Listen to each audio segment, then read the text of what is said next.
What's going on, everyone? Chris from Pickdawgz.com here with your free pick in the Orlando Magic versus Toronto Raptors NBA matchup going down Tuesday, March 4th, 2025. Just a reminder, if you haven't already, make sure you're subscribed to our channel and smash that thumbs up. And if you're looking for my best bets, the games that I love, head to Pickdawgz.com, click the Premium Picks tab at the top of the page. It's a great time to do so because we have a lot of great action lined up this week.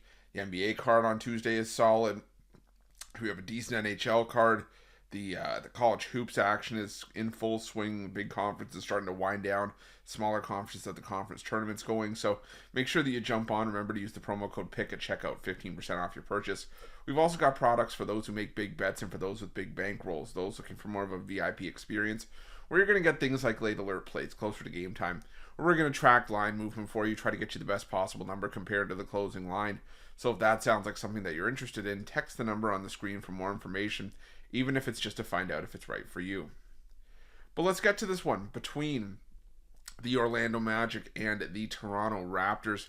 The Orlando Magic coming into this one 29-33 on the year, 28-33-1, while the Raptors are 19-42 on the year, 35-25-1.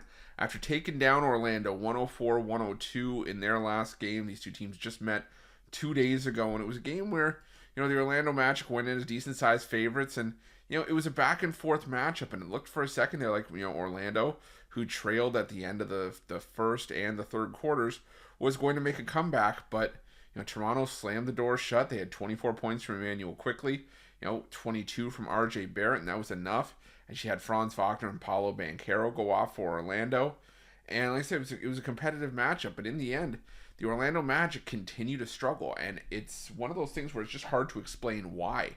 I mean, this was an Orlando team that was still, sort of an up-and-coming team last year, and this year, they've been sort of on that same trajectory. They were a solid team early on.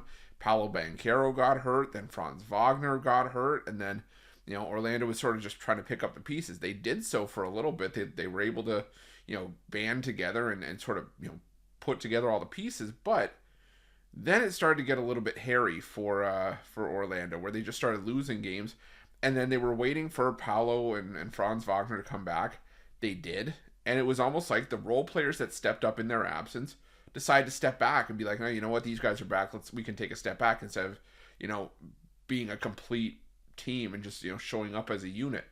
And now we're starting to see more of that from Orlando. So it's hard to feel good about backing the Orlando Magic laying points. This is not the same Orlando team that was so dominant as a home favorite last year.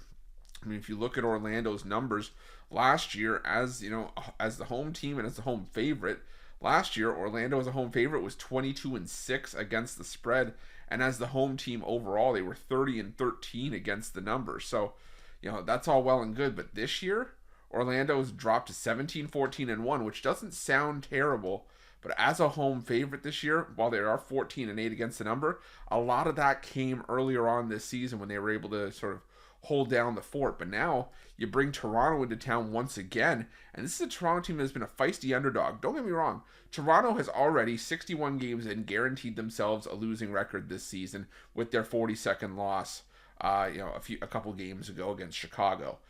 But they're 35-25-1 against the number. They're a really solid cover team. They keep finding ways to, cover more often than not. They're 6-4 against the spread in their last 10, and they've been able to hang around in some decent spots on the road. They beat Philly as a double-digit underdog. They covered against Houston, covered against OKC on the road.